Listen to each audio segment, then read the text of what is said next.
Jerry at Fair Oaks.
Well, Jerry, you're all set.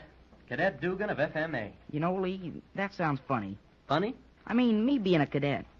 Cadet Dugan. Cadet Dugan. You'll have to get used to it. Hey, how does my uniform look? Oh, it sure fits you good, Jerry. Makes me feel kind of important. Now, you ought to be used to wearing a uniform after being with the circus. Oh, that uniform I wore in the circus was only a costume. I had to take it off as soon as I finished my act. But this uniform, well, it's different, that's all. Hey, how's my cap? Have I got it on right? Let's see. I put it just a little bit to the side. Like this? Uh-huh. Now, down in front more. All right. That's right. Hey, did you notice how careful the quartermaster was when he measured me for my dress uniform? I'll say he was careful. Those dress uniforms have to be just right. Why, when you get that uniform, it'll fit you just like a glove. When will I get it? In about a couple of weeks. Takes time, you know, when they're made to order that way. In the meantime, you'll have to use this fatigue uniform for all occasions. Hey, Lee, what did the quartermaster mean when he said he didn't think my old clothes would fit me next time I saw him? Well, he checked them and stored them away for you, didn't he? Yeah. Well, those civilian clothes of yours will stay stored away until you leave Fair Oaks. Even at vacation time? Sure. You wear your uniform all the time until you graduate or leave. And the reason he was kidding you about not being able to get in them again is because he figures they'll be too small for you. Why? I'm not going to grow so fast. No, but you'll gain weight. You watch. Regular hours and regular meals and drilling and setting up exercises every morning and all that, why, it'll soon build you up. Well, I gained 5 pounds the first 2 weeks I was here. I guess it'll be a whole lot different than the circus. You bet it will. You'll like it, too. Oh, look, Jerry, this is Trent Hall. This is the upperclassmen's dormitory, juniors and seniors. Oh. Don't ever go into this building for any reason unless you're invited. I've never been invited, and I've been here at Fair Oaks almost a year. I don't even know what the inside of Trent Hall looks like. But I suppose it's just like our dorm. We're in Hayward Hall, aren't we? That's right. That's it, right straight across the quad there. The quad? Yeah, we're on the quad now. Quad means quadrangle. You see, Jerry, you can enter any of the buildings from the quad. Well, I'd call it a sort of big courtyard with all these buildings all around. Hey, tell me about Hayward Hall. Well, it was named in honor of General Hayward, an old Army man. But there's more to it than that. I'll tell you all about it sometime. Hey, do you want to go over and see the gym? Sure, I'd like to. Okay, then let's go this way. Say, Lee, what are all these benches for? There's one under every tree, and let's see, there's 6 around the fountain. Oh, yeah, I meant to tell you about those benches.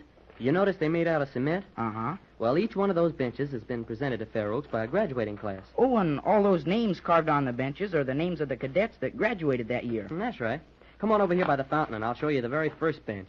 Gee, that's interesting. There's some great names are on those benches, Jerry. Former students that have gone out into the world and done things. I just now noticed that they're all a little bit different. Each class has their own design. Now, look, here's the very first bench. And there are the names of the first graduating class. There wasn't many that year, was there? No, Oh, look, Jerry. There's Tubby Young. Come on, I want you to meet him. Who's he? You'll like him. He's a lot of fun. He's always kidding, never worries about a thing. Tubby is sure a good name for him. He sure is fat. Oh, wait. Look, Jerry, here comes Captain Gardner. Where? He just came out of Hayward Hall over there. Oh, yeah. And now watch this. He spotted Tubby. He's calling him over. What did Tubby do? I don't know, Jerry, but he did something. Captain Gardner wouldn't dress him down. Captain Gardner's awfully nice and easy to get along with, too. He'll be your history teacher, Jerry. Say, he is giving Tubby a talking to. Most likely giving him some more demerits. but it's a sure thing he doesn't need any more. He's got enough already. Demerits? Hmm. What are those, Lee? Oh, say, that's right. I haven't told you about that yet. And that's very important, Jerry. That's the one thing you want to avoid. Demerits? That's right. You see, Jerry, there are over 100 reasons for getting demerits, and you have to stay wide awake if you expect to get by without any. But what are they? Well, demerits are, you might call them marks against your record, Jerry. When you get your book of rules and regulations, you'll learn all about them. As I said, there are many, many reasons for getting them, such as being late for any call, or failure to salute an officer, or talking in ranks, or after taps, dirty shoes, or untidy rooms. Oh, I see what you mean. Anytime you're caught at any of those things, you get a demerit. In most cases, more than one. Each offense calls for a certain amount. Failure to salute is one demerit, but, well, being late for class is 4 demerits. Oh. And then you have to work them off. Work them off? Sure. If you get too many, all your privileges are taken away. Well, how do you work them off? There are different ways for different offenses. Confinement to quarters, extra study hours, and special duty jobs. Oh, look, Captain Gardner let Tubby go now. Come on, I want you to meet the captain. Don't forget to salute now. Oh, I won't. Come on, let's hurry. Captain Gardner. Cadet Phillips? Captain Gardner, this is my roommate, Cadet Jerry Dugan. Oh, Cadet Dugan. Well, glad to know you, young man. Major Davis was telling me about you. You're the boy that was with the circus, that right? Yes, sir. Have you taken Cadet Dugan around the campus, Phillips? I was just doing that now, sir. You want to get over to the stables and down to the lake and have a look at our gym, too. We're on the way to the gym now. Good. And, Phillips... Yes, sir? You be sure to introduce Cadet Dugan to Mrs. Gardner. Oh, yes, sir. I'll do that, sir. You'll find Mrs. Gardner a valuable friend, Dugan. She's helpful to the new boys. She'll make you feel right at home here at Fair Oaks. That right, Phillips? Yes, sir. You and I'll have to have a little visit sometime, Dugan. I'd like to hear some of your circus experiences. Will we do that? You bet. Yes, sir. Yes, sir. That's better. Now, you two run along and see as much as you can. I'll see you in class in the morning, Dugan. Yes, sir. You know, Lee, I like him. Oh, everybody likes Captain Gardner. You like Mrs. Gardner, too. What does she do? Well, she's one of the instructors. She teaches mathematics. Will she be my teacher? Mm-hmm. That'll be your first class in the morning. Hey, Lee! Now, where'd that come from, Jerry? Gee, I don't know, but I heard somebody call you. Lee! Over here behind the tree. I thought so. Tubby. Come on, Jerry. Is the captain gone yet? Sure. Come on out from behind that tree. The captain just gave me a present. Yeah, we saw it. How many demerits this time? Only 4. They must be running low on them. The captain says, Cadet Young, your cap is on the back of your head, your face is dirty, and you're chewing gum. What have you got to say for yourself? He had me there. I didn't have any answer ready. Same old Tubby. Tubby, I want you to meet Jerry Dugan, my new roommate. Hiya, Hello, Jerry. Did you just come to Fair Oaks today? Uh-huh. Got any demerits yet? No, and I'm not going to get any. That's what I thought, too. You'll find out. Hey, where are you heading for? Oh, we're going over to the gym. I'm showing Jerry around a little. Coming along? Sure. Let's go. Forward march. 1, 2, 3, 4. 1, 2. Jerry used to be with Randall Brothers Circus, Tubby. Yeah? Yeah, you and Jerry should become great friends. I get it. The clown of Fair Oaks, and he was in the circus. Say, Lee, could we walk down to the lake? I'd like to see what it looks like. Mm-hmm, yeah, I think we'll have time before recall.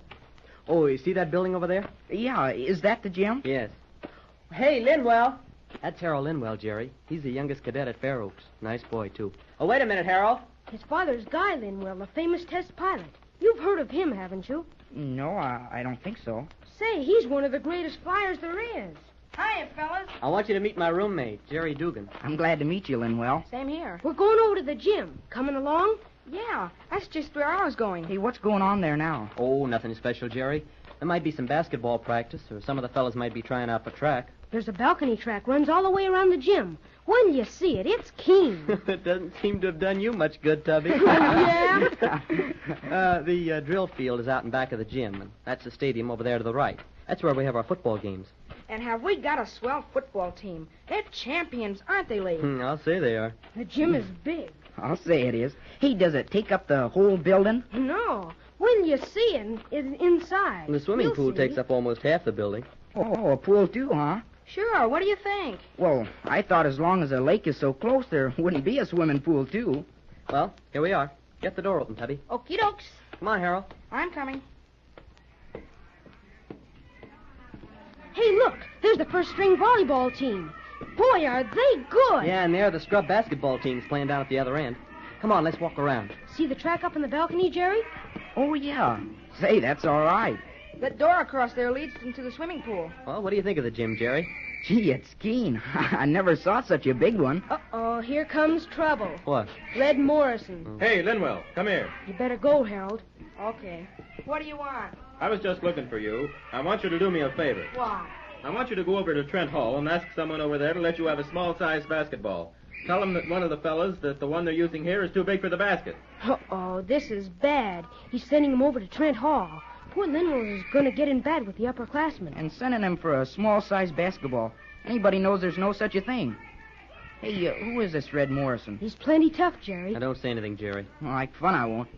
Hey, don't pay any attention to him, Harold. There isn't any such thing as a small-sized basketball. Who said that? I did.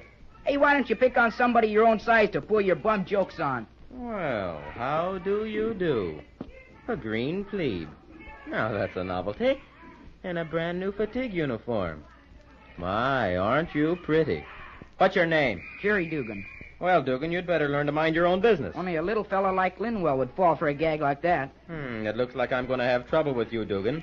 You're going to learn how to address an upperclassman. Stand at attention while I'm talking to you. You better do as he says, Jerry. I'll handle this, Phillips. Now, Mr. Dugan, let me hear you apologize. Come on, out with it. Say you're sorry. It's the easiest way out, Jerry. Go ahead and get it over with. All right. I'm sorry, Put a sir on that. sir. I'm sorry, sir. I'm sorry, sir. That's better. You can expect a call from me later, Dugan. We'll have to learn to understand each other. You got out of that lucky. What do you mean, lucky? He's nothing but a big bully. Oh, take it easy, Jerry. We know that, but, well, Red Morrison is an upperclassman, and we're just plebes. Besides, he's a cadet captain, and he never forgets that, not even for 1 minute. It's going to be a whole lot easier for you to take it and forget it than try to fight it. If Red knows that he can get your goat, he'll just keep it up. Sure. Lee's right, Jerry. Just do what he wants you to do and forget it. But, well, what's his idea of playing jokes on a little fella like Harold here? Why didn't he try to pull that gag on you or on Tubby? Oh, he's had his fun with us, too. Red's had a lot of laughs at our expense, huh, Tubby? I'll say so. But I just think to myself, there'll come a day when he who laughs last. Come on, let's get out of here. Okay, let's go down to the lake. Hey, are all the cadet officers like him? Oh, I should say not. You'll like all the other fellas. Oh, come on, forget it. You and Red might become good friends. This is still your first day at Fair Oaks. A lot of things can happen. Or you might be an officer yourself someday. This way out, please. You know something, Lee? What? I think Red is the first boy I ever met in my life that I didn't like. And believe me, Oh, come on, Jerry. Forget it.